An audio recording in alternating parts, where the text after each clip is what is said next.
algunas modificaciones para atacar mejor, para ver si nos podían neutralizar menos y de esa forma dominar un poquito más el partido. Pero claro, a los 2 minutos llegó la expulsión y bueno, con el resultado adverso, con un jugador menos al inicio del segundo tiempo y con un equipo como Toluca adelante, la cosa se puso bastante difícil. Teníamos claro que en esta oportunidad los 2 fichajes que necesitamos fueron exactamente los 2 que llegaron. No necesitamos absolutamente más nada para completar un plantel muy, muy fuerte. Y así se vayan jugadores que no sé, el mercado está abierto, hay recientemente rendimiento muy alto de los chicos. Si alguno en definitiva le aparece una oportunidad muy valiosa que la ve como eso y decide marcharse, el plantel está cerrado. Después del Turco Mohamed, vamos a ver los goles el día de hoy. Esta panenca que tira Alexis, que por cierto como que lo celebra y luego se acuerda que jugó en Guadalajara y entonces ya no lo celebra tanto. Pidió disculpas. Sí, exacto. Como que primero lo celebró y luego dijo, perdón. También al Tala lo fue a saludar, porque... También lo llama cordial, ¿no? Que le debe molestar que se la piquen, pero también es... Esta me parece exagerada. Que tiene. Para mí. Eso es un codazo. No es codazo. ¿Cómo va a ser codazo? Es un Se le da codazo. con el antebrazo. Esa es la jugada donde Sepúlveda sale expulsado y después Mañana Gallardo. te quiero escuchar decir lo mismo en el Argentina-España, ¿eh? Ay, amigo. Yo no voy a estar. Igual a mí me da mucho gusto cómo juega Toluca. Lo de Toluca es espectacular, o sea, pasan los partidos y sigue jugando bien. Este es el calendario de Chivas, hablando del calendario. Los 2 equipos van a ser protagonistas, son campeones del título. Ya le toca a Juárez y Puebla que decían. Exacto, porque Fer decía que América había empezado con un calendario muy sencillo, pero ahí va Juárez fuerte y Puebla. Después de enfrentar a uno de los equipos. No, de acuerdo, o sea, Juárez cuenta Toluca el primero, sí. Digo, Pero bueno, son 2, ¿no? Ahora, yo no entendí, por ejemplo, lo de la hormiga. Que arranque con Sepúlveda, entiendo que le respete un poco la jerarquía o la pretemporada. La pretemporada yo creo. Pero entra Armando y vuelve a revolucionar el ataque de Chivas y genera 2, 3 de Lo que pasa es que también lo que pasa es que creo que tenía 3 días de entrenamiento nada más. Eso te iba a decir. Aparte Pero ¿por qué si juega Piojo y el Romo? ¿Por qué el Piojo y Romo si juegan? Él hablaba de que él habló de que llegaban en el mejor ritmo. A ver, ahí podemos analizar. Yo nada más pregunto. No, yo te voy a contestar. ¿Vale? La cantidad de minutos que ha jugado el Piojo Alvarado fueron muchos en el Mundial.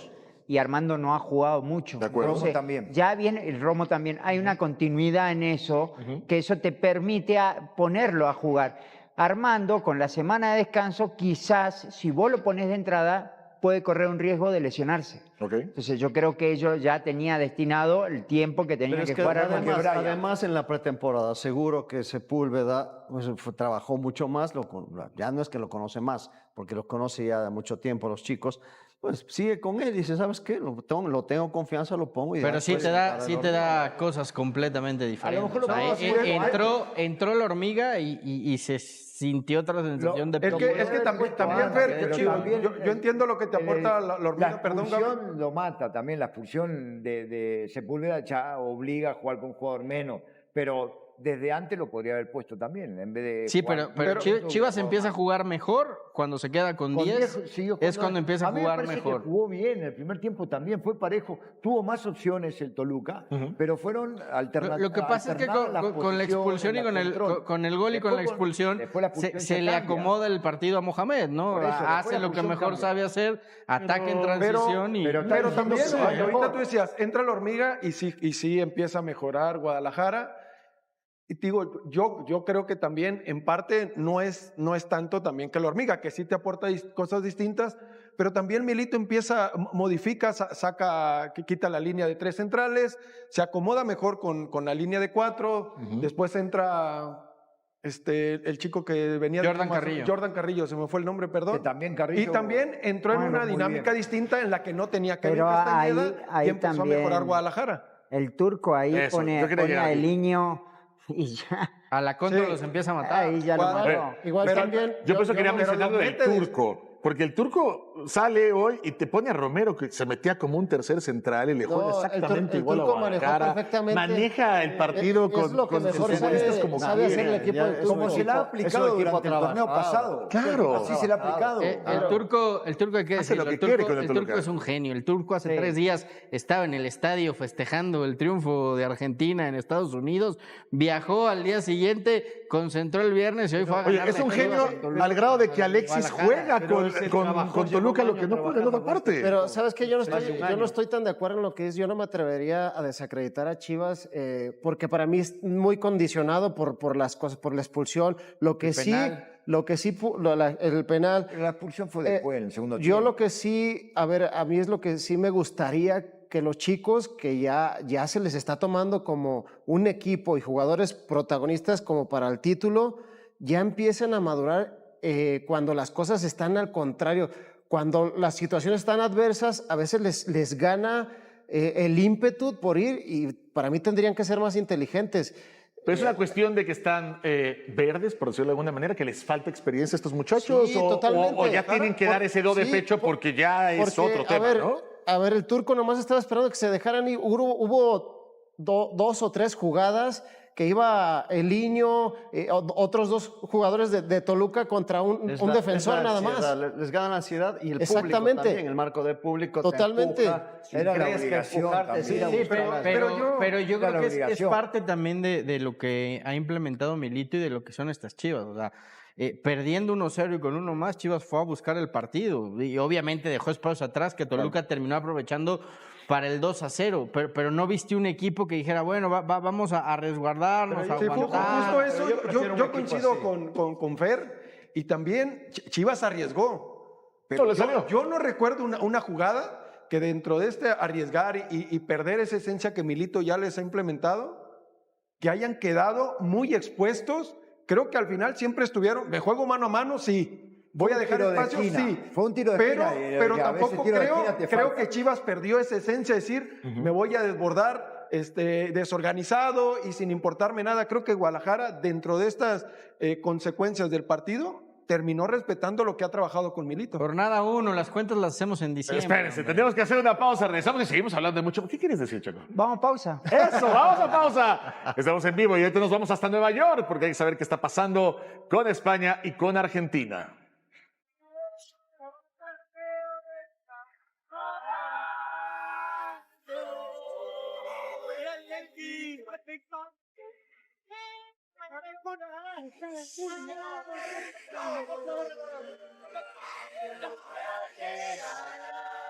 Argentina.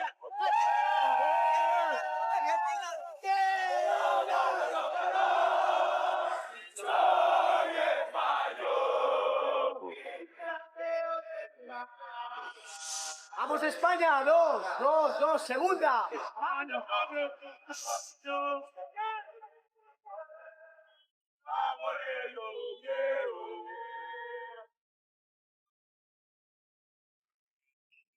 Así las dos aficiones ya en Nueva York, así que ustedes como La Hormiga González, Checo Pérez y Jaime Munguía, elige H2O Power, que contiene energía limpia, electrolitos sin azúcar ni taurina, que te ayuda a mantener el enfoque, la hidratación y el performance en cada momento del día. H2O Power, encuentra tu poder. Vamos precisamente hasta Nueva York con Rubén Rodríguez, que está por allá. Sombra, ¿cómo estás? Bienvenido. ¿Cómo estás, Iñaki? Quiero saludarte aquí junto a Santi, que se incorpora el día de hoy a Un la intruso. cobertura de Argentina. Ya está brincando, ya sabes, los cánticos y demás. Un abrazo para todos. Ya Así listo, somos, ¿no? Sí, ¿eh? sí, ya, la cábala. No pensamos dormir, muchachos, para que... No, sí, ya son las 2 de la mañana aquí. ¿Eh? Ya 2 son de la las 2. mañana. ¿Te Ya parece son bien las o no? 2. Sí. No, nos vamos directo para el Vamos estadio. a ser Así que guardia nocturna. listo para debatir lo que quieran, ¿te parece? Me parece muy bien. Bueno, pues entonces acá están Santiago y Rubén en vivo desde Nueva York. No sé qué le quieran preguntar, Santi, muchachos. Compañeros, Rubén, a ver, ustedes que ya están allá presenciando en la ciudad. Hola, ¿qué- Pechu. ¿Qué asistencia es la que creen que sea mayoritaria. Porcentaje, ¿qué porcentaje? ¿Qué porcentaje? Sí, ¿qué porcentaje de las dos selecciones? No, Argentina ha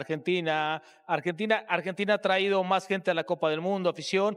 Yo te voy a decir una cosa, yo creo que hemos sido hasta cierto injustos, y no es que aquí está Santi, pero yo creo que Argentina también, la fuerza de su selección también parte desde la tribuna. Es una afición que gana partidos y se hace presente. Yo mañana veo fácil un 60-40, 70-30 para la afición argentina en las gradas, Santi. Sí, yo le iba a meter un 80-20, ¿eh? Y no es que me esté ganando el corazón. Sí. Pero todo lo que hemos visto el día de hoy... No, a ver, les voy a dar mis argumentos racionales y después ustedes me digan, mientras aquí los productores me hacen señas y algunas cosas, pero hoy hubo una muestra muy grande respecto a la cantidad de gente que hay en Nueva York afín a la Argentina. La vimos ahí justamente en Times Square, que es mucho, demasiada gente, son miles y miles de personas que estaban ahí. Entonces, muchachos, yo les diría que está más que manifiesto. El español trae otras características, me parece, o por lo menos no se manifiesta de la misma manera. Para mí, yo la pondría dentro de las 2 o 3 mejores aficiones del mundo. Te repito, es una afición que gana partidos, que se hace presente y que en este tipo de encuentros siempre... Ahora, el tema es también encontrar boletos, porque no todos los boletos están en manos de la afición argentina, claro. Hay que decirlo. Y los boletos se están dejando ir increíble. O sea, hoy veíamos boletos de 20,000, 30,000, 40,000, 50,000 dólares en Hospitality, 9,000, 8,000 dólares hasta arriba, literal hasta las lámparas. Entonces se me hace una estupidez pagar tanto por una final de Copa del Mundo. Bueno, pero bueno, Santi, la pasión Santi y Rubén. ciega, ¿no? Bueno, Dale. bueno, espérame. Si México estuviera en una final, ¿cuánto pagarías? No, yo no pagaría. A precio FIFA, lo que es. En reventa, no. A ver, espérame. Yo no, yo al menos no.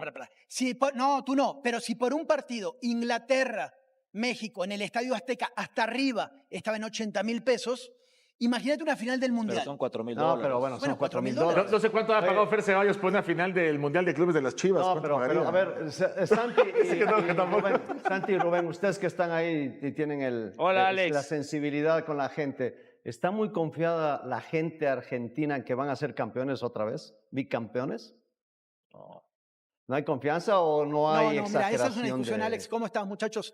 No, es un debate muy complicado con aquellos que no son argentinos, y no por demeritar.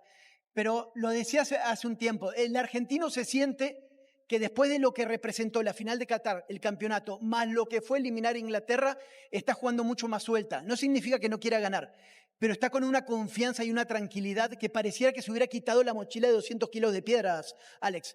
Pero eso parecería me parece que no pasa representa nada hoy si la pierde, Argentina, entonces. diferente a los jóvenes españoles. Va a doler menos. No es que no pasa nada, pero sí te voy... Okay. A ver, así lo veo yo, por lo menos, y ahora los escucho a ustedes ahí. Si Argentina mañana, que es muy probable que Argentina pierda mañana con España, va a haber una gran cantidad, millones de mensajes de agradecimiento. Ahí está la mufa. Es que eso lo hace, Va a haber muchísimos mensajes de agradecimiento a la selección argentina, mucho más que a la selección española, muchachos. Eso dicen para... Y menos para- eso. Eso dicen para no mufar. Por superstición, o sea, porque evidentemente creen que va a ganar Argentina, claro. En el fondo sí se sienten superiores y se ven mañana ganando el Mundial. Hay que decir las cosas como son. Fer, no. Es la realidad. A ver, Es la realidad. La realidad es que Argentina es el campeón, No, Santi. señor. La realidad es que Argentina es el campeón, y perdón, Pero en la todos los favorita torneos, en todos es los deportes, España. en cualquier disciplina, el Pero la que campeón mejor ha es al que jugado hay que es España. vencer. Con el campeón hasta la muerte. Esa es la verdad. Si hacemos el día de ayer, Iñaki, los acompañé en el programa a los muchachos que están ahí contigo. Antier. Ya no sé qué día, porque se confunden, pero bueno, bastante veletas ahí. Y les Chivas perdió, se quedó con 10, sufrió un penal más que discutido y aún así la noche terminó siendo de otro apellido, Eric Gutiérrez. Así arrancó el Apertura 2026 para el rebaño sagrado, y créanme que esto recién empieza. En un solo partido ante Toluca se juntaron un arbitraje que tiene a media afición todavía reclamando, un exjugador convertido en verdugo, un gesto de disculpa que nadie esperaba de Alexis Vega, una ausencia sorpresiva de Armando González en el arranque y unas declaraciones de Diego Campillo que el fútbol se encargó de desmentir en tiempo récord. Gabriel Milito salió a dar la cara por todo esto y dejó un mensaje que va a marcar el resto del torneo. Lo particular de esta primera fecha es que ninguno de estos episodios ocurrió de manera aislada. Todos están conectados entre sí. y entender uno ayuda a entender mejor el siguiente, porque detrás de cada nombre propio hay una decisión de Milito, una reacción del vestuario o una lectura distinta de lo que está pasando puertas adentro de Verde Valle. Antes de arrancar, no se vayan, porque el orden en que van a leer esto no es casualidad, cada tema engancha con el siguiente. Dejen su like y en los comentarios cuéntenme algo puntual. ¿Ustedes también creen que fue penal de Romo o el VAR se equivocó? Vamos a arrancar por donde más dolió fuera de la cancha, porque el reencuentro entre Eric Gutiérrez y Chivas tenía morbo desde antes del pitazo inicial. El mediocampista llegó a este partido como uno de los nombres más comentados de la previa, no solo por enfrentar al club que lo formó, sino por el modo en que se fue. Gutiérrez pasó todo el Clausura 2026 sin sumar minutos, borrado de los planes de Gabriel Milito en medio de versiones que hablaban de un distanciamiento con el técnico argentino por supuestamente no acatar ciertas indicaciones e incluso por un cruce de palabras que nunca fue confirmado de manera oficial. Terminó saliendo a préstamo por 1 año con opción de compra, y aunque en un principio Santos Laguna parecía el destino más avanzado en la negociación, Toluca se metió en la conversación y se quedó con el jugador al aceptar hacerse cargo de su salario completo, algo que los laguneros no estaban dispuestos a igualar. Ese detalle, sumado al proyecto deportivo de Antonio Mohamed, terminó de inclinar la balanza. Para muchos hinchas de Chivas, esa diferencia salarial también dejó una lectura incómoda hacia dentro del club, la posibilidad de que factores puramente económicos hayan pesado más que una decisión estrictamente futbolística a la hora de dejarlo ir. En la previa, consultado sobre los motivos reales de su salida, Gutiérrez no soltó detalles. Dijo que nunca fue un jugador conflictivo y que así como guardó silencio los 6 meses que estuvo sin jugar, pensaba seguir haciéndolo. Lo que nadie esperaba llegó minutos antes del arranque, cuando el propio Gutiérrez se acercó a Gabriel Milito y lo saludó con un abrazo, un gesto breve que descolocó a más de uno en las gradas y que pareció bajarle el telón a cualquier rumor de pelea personal. En la cancha todavía se le nota que necesita tiempo para acoplarse al estilo de Toluca, pero de igual forma terminó siendo parte del equipo que se llevó los 3 puntos del Akron. Con ambos clubes apuntando otra vez al título, no sorprendería verlos cruzarse de nuevo, y ahí sí, con otro condimento sobre la mesa. Vale la pena detenerse también en el contexto futbolístico del préstamo, porque no fue una salida cualquiera. Se trató de un jugador con recorrido en selección mexicana, con jerarquía dentro del mediocampo rojiblanco, y que de un día para el otro pasó de ser indiscutido a no sumar ni 1 minuto durante 6 meses completos. Ese tipo de quiebres suelen dejar heridas que tardan en cerrar, y por eso el gesto del abrazo previo al partido tomó tanta relevancia mediática. No era un saludo protocolar entre conocidos, era la primera imagen pública de ambos después de una ruptura que nunca terminó de explicarse del todo. Dicho eso, y sin que suene a juicio de valor, hay algo que queda flotando en el aire después de esa escena. Cuando un jugador se va así, sin ruido y sin reproches públicos, generalmente la explicación real está más cerca del vestuario que de cualquier versión que circule afuera. Justo esa novela personal fue apenas el arranque de una noche que, adentro de la cancha, terminó siendo todavía más ruidosa. Chivas debutó en el Apertura 2026 con una dolorosa derrota por 2-0 frente a Toluca, un resultado que se cocinó a fuego lento gracias al arbitraje de Daniel Quintero. La primera jugada polémica llegó cuando el VAR lo llamó a revisar un toque de mano de Luis Romo dentro del área rojiblanca. Tras el análisis en el monitor, Quintero determinó que el brazo del volante estaba en una posición antinatural durante la disputa del balón y marcó penal a favor de los Diablos Rojos. La segunda decisión que encendió el debate llegó apenas arrancado el complemento. Después de un forcejeo entre Ángel Sepúlveda y Andrés Pereira, el árbitro volvió al monitor y esta vez determinó que hubo agresión por parte del delantero de Chivas, expulsándolo con roja directa y dejando al rebaño con 10 hombres durante buena parte del partido. 2 decisiones, un mismo apellido silbando y una afición que sintió que el resultado se terminó de definir desde la sala de VAR y no desde el campo. En redes sociales la reacción fue inmediata. Recortes de ambas jugadas circularon durante toda la noche, y buena parte del debate se centró en si realmente existía intención en el toque de mano de Romo y en si la reacción de Sepúlveda ameritaba una expulsión directa o apenas una amonestación. Más allá de las interpretaciones, lo concreto es que Chivas jugó gran parte del segundo tiempo con un hombre menos y en desventaja en el marcador, una combinación que resultó imposible de revertir ante un rival que supo administrar la ventaja numérica sin sobresaltos. Gabriel Milito, al final del encuentro, reconoció que su equipo todavía está lejos de mostrar su mejor versión y explicó que varios seleccionados apenas se habían reincorporado a los entrenamientos esa misma semana, mientras que los refuerzos recién llegados disputaban apenas su tercer partido oficial con la casaca, por lo que necesitan tiempo para terminar de digerir el plan de juego del cuerpo técnico. Ahora bien, hilando más fino en esto, entender los argumentos de adaptación no debería servir de excusa universal, porque si algo demostró este partido es que Chivas todavía tiene tramos enteros en los que se desdibuja, VAR aparte, y si la polémica arbitral dolió, lo que viene ahora duele todavía más, porque no es un dato aislado, es una tendencia que ya empieza a ser preocupante. Con esta caída, Chivas extendió una racha negativa ante Toluca que ya supera los 2 años sin poder ganarle. La última vez que el rebaño se impuso a los Diablos Rojos fue en los playoffs del Clausura 2024, cuando lo eliminó en su camino hacia semifinales. Desde entonces, el equipo tapatío no ha logrado sacarle ventaja a uno de los rivales que más dolores de cabeza le ha dado a Gabriel Milito desde que llegó al banquillo. Y hay un dato todavía más alarmante que la propia racha. Chivas encadenó su tercera derrota consecutiva frente a Toluca y, lo más preocupante, lo hizo sin marcarle un solo gol en esos 3 partidos seguidos. Una estadística que llama la atención tratándose de un equipo que se destacó la temporada pasada por tener uno de los ataques más productivos del campeonato. Lo más frustrante para la hinchada es que, en varios tramos de esos encuentros, Chivas logró competir de igual a igual e incluso llevar el ritmo del juego, pero todavía no encuentra la fórmula para vulnerar la defensa de los mexiquenses, pese a que Toluca suele exponerse cuando sale a atacar. Esa contradicción, la de generar situaciones y no poder concretarlas frente a este rival puntual, es justamente lo que más ruido genera puertas adentro del cuerpo técnico, porque no se trata de un problema estructural de juego, sino de algo más puntual que aparece únicamente contra los Diablos Rojos.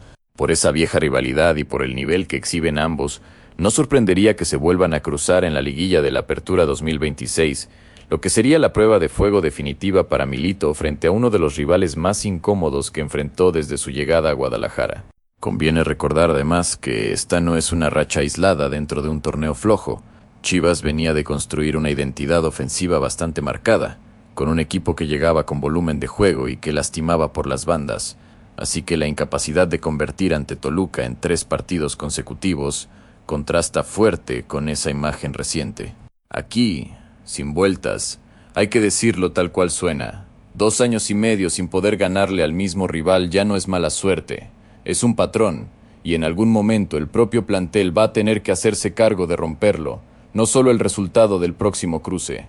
Con toda esta tormenta todavía fresca, lo que sigue es determinante, porque el calendario no perdona ni da tiempo para lamentos. El próximo compromiso de Chivas será el sábado 25 de julio, cuando reciba a Bravos de Juárez en el Estadio Akron por la segunda jornada de la Apertura 2026.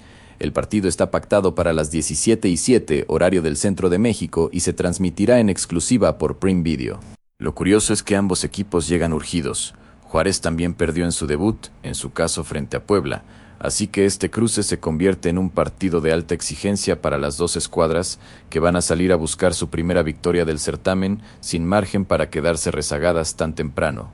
En partidos así, con ambos equipos necesitados, suele pesar más quien logra imponer el ritmo desde el arranque, y ahí Chivas tiene una ventaja teórica al jugar de local, siempre y cuando logre sacarse de encima rápido la mochila emocional que deja una derrota tan discutida. Para Chivas, este compromiso es la primera chance real de empezar a borrar la mala imagen que dejó el debut y también de demostrar que aquello de necesitamos tiempo que explicó Milito no se convierta en la excusa de cada fecha. El dato del Estadio Akron no es menor. El equipo venía de sostener una racha muy sólida como local antes de este tropiezo, y recuperar esa fortaleza en casa es prácticamente una obligación si el objetivo real es pelear el torneo de principio a fin. Sin rodeos, si el rebaño vuelve a tropezar en casa, ahí sí la presión sobre el cuerpo técnico va a empezar a sentirse antes de lo previsto. Ya que quedó sobre la mesa el tema de la presión, hay que meterse de lleno en lo que dijo el propio Gabriel Milito sobre el estado general de su plantel, porque el mensaje fue tan claro que no deja margen para la ambigüedad. El técnico argentino habló sobre la situación actual del plantel rojiblanco tras la derrota ante Toluca y fue contundente. Este es el grupo de jugadores que él mismo eligió tener, y aseguró contar con un equipo lo suficientemente competitivo como para pelear el campeonato, sin poner excusas ni sugerir que le faltan piezas para conseguir la ansiada 13ª estrella. No es un dato menor, porque las llegadas de Kevin Castañeda y Jordan Carrillo, sumadas al regreso de Luis Gabriel Rey, le dieron a Chivas al menos 2 futbolistas de nivel para cada posición, y en algunas zonas de la cancha incluso más variantes todavía. En teoría, eso debería blindar al equipo ante lesiones, suspensiones o rotaciones durante la Liga MX y también durante la Copa de Ligas, torneo internacional en el que Chivas también quiere hacer ruido para consolidarse fuera del ámbito estrictamente mexicano. Hay que sumarle a esto el contexto de mercado. No es casualidad que se hable del plantel más valioso de la CONCACAF, un dato que refleja el trabajo sostenido de la directiva y del cuerpo técnico en las últimas ventanas de fichajes, y que también eleva la vara de exigencia para lo que viene, porque con ese presupuesto invertido, las excusas empiezan a tener cada vez menos margen de aceptación entre la afición. Pese al tropiezo inicial, el proyecto que lidera Milito se mantiene firme, y puertas adentro del club el mensaje es mantener la calma y seguir confiando en el proceso. Aún así, el propio partido confirmó algo que ya se sabía.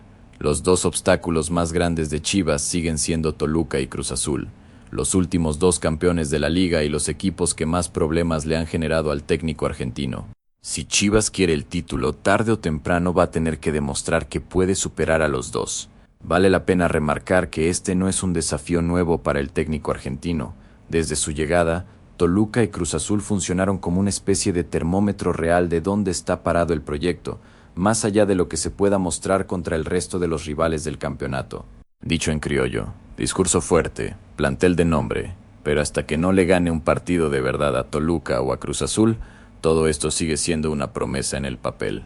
Hablando justamente de decisiones de plantel, hay un nombre que quedó en el centro de la conversación por motivos bien distintos: Armando González.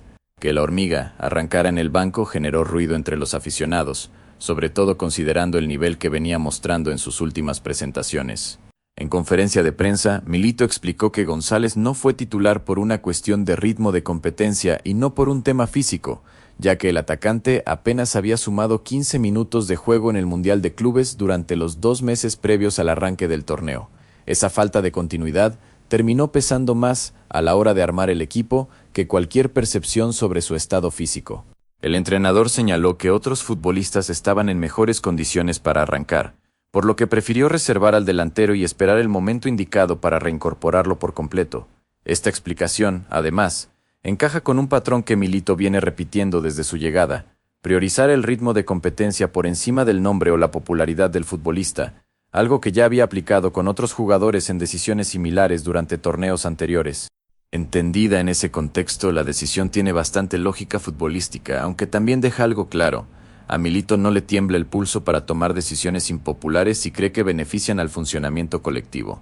Puesto en limpio, si realmente es un tema de ritmo y no algo físico más delicado, es una jugada de ajedrez razonable pensando en el calendario cargado que se viene, más que un capricho del técnico. Cambiando el eje por completo, aunque sin salir del mismo partido, hay una postal que se robó gran parte de la conversación después del pitazo final: el gesto de Alexis Vega hacia la afición rojiblanca. El delantero de Toluca y exjugador de Chivas decidió ejecutar el penal con una vaselina al estilo Panenka y después de la victoria explicó el porqué de esa elección. Vega reconoció que Raúl Rangel conoce perfectamente su forma habitual de patear penales, producto del tiempo que compartieron en la selección mexicana, así que optó por arriesgar con una variante distinta para sorprender al arquero. Fue justamente ese conocimiento mutuo, forjado en la selección, el que le dio sentido futbolístico a la decisión. No fue un capricho ni una provocación, sino una lectura fría de que el rival conocía de memoria su patrón habitual de remate. Tras convertir, tuvo un gesto hacia Guadalajara. Se acercó tanto a Rangel como a los aficionados presentes en el Akron para pedirles disculpas, consciente del cariño que todavía existe entre ambas partes después de su paso por el club. La escena generó de inmediato reacciones encontradas entre los propios hinchas de Chivas. Algunos lo recibieron con aplausos pese al dolor de la derrota, mientras que otros consideraron que el gesto llegaba tarde, justo después de haber definido el resultado a favor del rival. Más allá de la rivalidad y del dolor de la derrota, es un gesto que habla bien de Vega como persona y que probablemente ayudó a bajarle algo de tensión a un ambiente que ya venía caliente por el tema arbitral. Sin exagerar el análisis, en un fútbol donde cada vez sobran más gestos de provocación después de un gol, este tipo de detalles todavía tienen algo de valor, aunque sea simbólico. Y para cerrar el capítulo de este debut, hay un nombre que se metió en el centro de la escena por razones completamente ajenas a lo futbolístico: Diego Campillo. Pese a que Chivas no consiguió arrancar con una victoria, el desempeño del equipo dejó algunos puntos positivos, y uno de ellos fue justamente el nivel del zaguero, que volvió a mostrar una actuación sólida en la línea defensiva. Todo indica que se ganó la confianza de Gabriel Milito y que será titular indiscutido en el esquema rojiblanco. Sin embargo, también vivió un fuerte golpe de realidad a partir de unas declaraciones que había hecho días antes del debut. En una entrevista con Chivas TV, Campillo había afirmado con total confianza que Guadalajara llegaría a la Copa de Ligas con 3 victorias consecutivas, refiriéndose a los partidos ante Toluca, Juárez y Puebla en las primeras jornadas. Ese tipo de declaraciones, hechas apenas días antes del arranque del torneo, suelen circular rápido entre la afición y generan expectativas que después son difíciles de sostener si el resultado no acompaña, y eso fue exactamente lo que terminó pasando. Con la derrota frente a los Diablos Rojos, esa predicción quedó desmentida ya en el primer partido, y aunque había confianza puertas adentro del vestuario, el resultado dejó en claro que ningún encuentro puede darse por ganado antes de disputarse, ni siquiera cuando Chivas es favorito sobre el papel. Para el plantel, este traspié también funciona como una llamada de atención y una dosis de humildad de cara al resto de la temporada. Ahora, Guadalajara deberá dar vuelta a la página rápido y enfocarse en el partido ante Bravos de Juárez, donde nuevamente será favorito, tanto por la calidad de su plantilla como por jugar en el Akron, escenario en el que venía sosteniendo una buena racha. A esto se suma un dato de contexto que también juega en contra de cualquier exceso de confianza. Apenas terminadas estas primeras jornadas, arrancará la Leagues Cup, torneo en el que Chivas disputará toda la fase de grupos en Estados Unidos, lo que implica viajes constantes y muy poco margen de recuperación entre partido y partido, un escenario que exigirá al máximo tanto al plantel como al cuerpo técnico. Pese al desliz verbal, todo indica que Campillo mantendrá su lugar en el 11 titular en los próximos compromisos, ya que fue de los mejores frente a los mexiquenses y no hay indicios de que Milito vaya a sancionarlo por un exceso de confianza. Si en algún momento pierde la titularidad, probablemente sea por una decisión táctica o por competencia interna, y no por lo que dijo en una entrevista.